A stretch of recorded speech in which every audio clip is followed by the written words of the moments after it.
دعا مانگنے کے کچھ آداب ہیں، کچھ شرائط ہیں، وہ ہمیں ضرور سیکھ لینی چاہیے، اور اگر ہم نے سیکھی ہوئی ہیں تو ضرور دوہرا لینی چاہیے.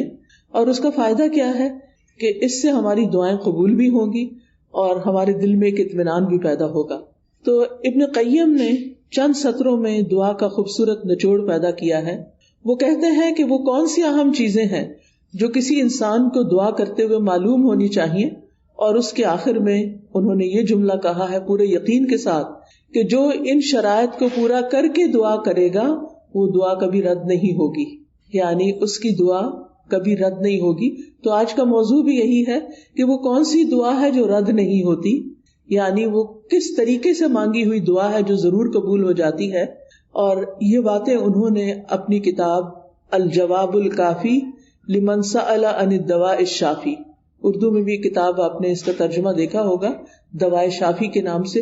ہو سکتا ہے آپ میں سے کچھ لوگوں نے یہ کتاب پڑھی ہو. بہت ہی اچھی کتاب ہے، پڑھنے کے لائق ہے. میں سمجھتی ہوں جس نے زندگی میں یہ کتاب نہیں پڑھی اس کے علم میں بہت بڑی کمی ہے. اردو میں یہ کتاب، انگلش میں بھی کچھ مختصر سی شاید ٹرانسلیشن ہے، اصل کتاب عربی میں ہے.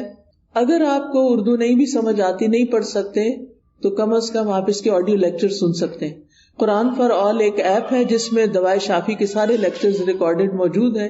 اس میں سے ایک ایک لیکچر اگر آپ کر کے سنیں گے تو کتاب ختم ہو جائے گی. آڈیو بک ہے وہ، اور چھوٹا چھوٹا میں نے ایکسپلین بھی کیا ہوا ہے اس میں. تو اس سے آپ کو زندگی گزارنے کے بہت سارے پر حکمت ایسے نکتے ملیں گے کہ جن کو اپنا کے آپ کی زندگی میں ایک اطمینان اور سکون پیدا ہو جائے گا. تو بہرحال اس کتاب کا ترجمہ النس اینڈ دا کیور کے نام سے بھی آپ دیکھیے گا ضرور. تو دعا کی قبولیت کے اسباب کون سے ہیں؟ اگر آپ کے پاس کاپی پین ہو تو اپنے پاس نوٹ کر لیجئے، اور اگر نہیں تو دل پہ لکھ لیجئے. سب سے پہلی چیز دل کا حاضر ہونا، یعنی دعا کی قبولیت کے لیے سب سے اہم ترین چیز کیا ہے کہ دل کی حضوری کے ساتھ دعا کی جائے. یعنی مقصد کو حاصل کرنے کے لیے مقصد کو پہلے اچھی طرح سمجھ لینا چاہیے کہ مانگنا کیا ہے.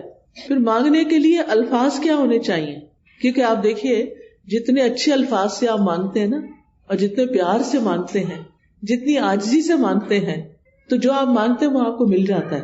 آپ کسی انسان سے بھی، کسی بچے سے بھی، مثلا بعض اوقات ایسا ہوتا ہے نا، بچہ آپ کی کوئی چیز اٹھا کے بھاگ جاتا ہے تو آپ اسے کہتے ہیں ادھر آؤ، واپس لاؤ، تو کیا ہوتا ہے؟ وہ اور دور بھاگتا ہے. لیکن اگر آپ پیار سے اس کو کہتے ہیں اچھا یہ دیکھو ادھر آؤ، میرے پاس یہ چیز بھی ہے تمہارے لیے، آؤ، تو وہ اس چیز کو دیکھتا ہے تو وہ فوراً آ جاتا ہے. تو جو پیار کی بات ہوتی ہے نا، محبت کی بات ہوتی ہے، اور توجہ سے بات جو کی جاتی ہے، اس کا اثر ہی کچھ اور ہوتا ہے. بعض اوقات ہم ایسے کرتے ہیں، ہمارے ہاتھ میں فون ہوتا ہے اور ہم کسی سے بات کر رہے ہوتے ہیں تو وہ دوسرے کو کوئی اثر نہیں ہوتا، بچے اس بات کا کوئی اثر نہیں لیتے. تو توجہ، دل کی حضوری، اچھے الفاظ، اور غفلت سے باہر آ کے اچھے سے مانگنا.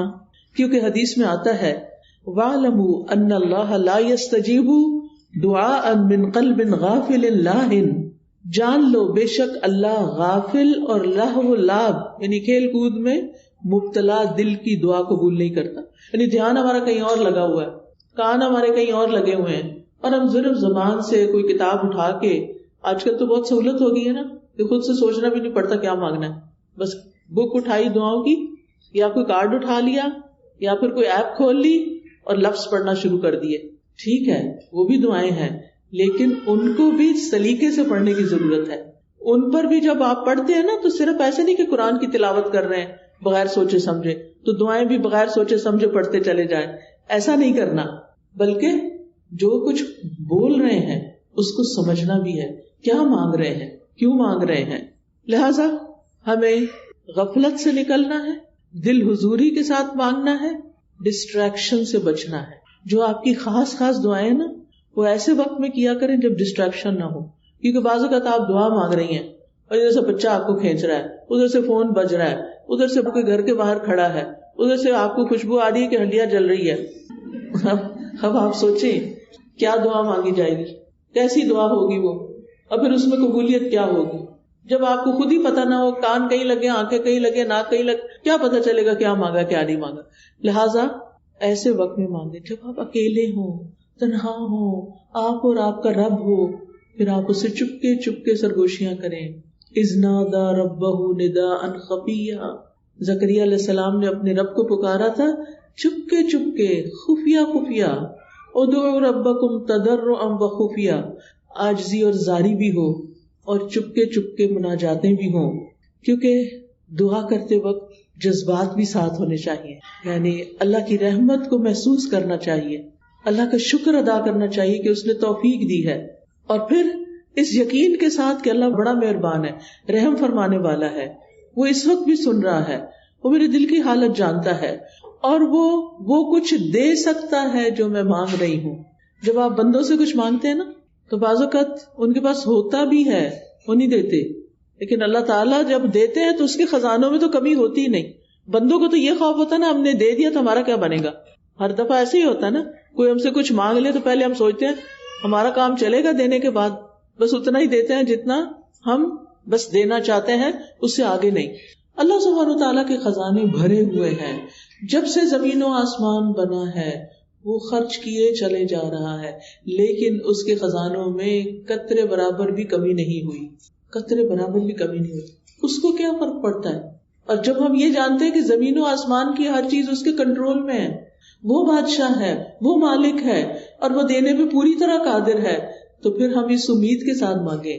قرآن مجید میں آتا ہے کہ وَإِن مِّن شَيْءٍ إِلَّا عِندَنَا خَزَائِنُهُ وَمَا نُنَزِّلُهُ إِلَّا بِقَدَرٍ مَّعْلُومٍ، کوئی چیز ایسی نہیں، یو نیم اٹ، کہ جس کے خزانے ہمارے پاس نہ ہو، لیکن ہم ان خزانوں میں سے کتنا دیتے ہیں، کتنا اتارتے ہیں، ایک معلوم اندازے کے مطابق، ایک مقرر اندازے کے مطابق، کیونکہ اللہ تعالیٰ الحکیم بھی ہے، اس کو پتا ہے کس انسان کو کب کون سی چیز دینی چاہیے، کیونکہ وہ ہمارے بارے میں ہم سے زیادہ جانتا ہے نا، کہ اگر میں نے اس کی دعا قبول کر لی اور اس کو وہ مل گیا جو چاہتا ہے، پھر یہ مجھے بھول جائے گا، اور مجھ سے غافل ہونا اور بھولنا اس بندے کے حق میں نقصان دہ، لہٰذا بہتر ہے کہ اس کی دعا ابھی قبول نہ کی جائے، یہ کچھ اور مانگ لے۔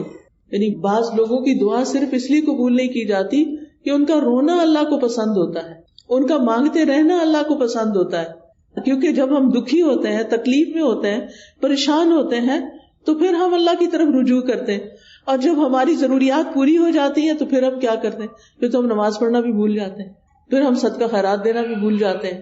لہٰذا اللہ سبحانہ وتعالیٰ ہمیں کسی نہ کسی مشکل میں ڈالے رکھتا ہمارے فائدے کے لیے، ہماری بھلائی کے لیے، تاکہ ہم اللہ تعالیٰ کی طرف رجوع کرتے رہیں۔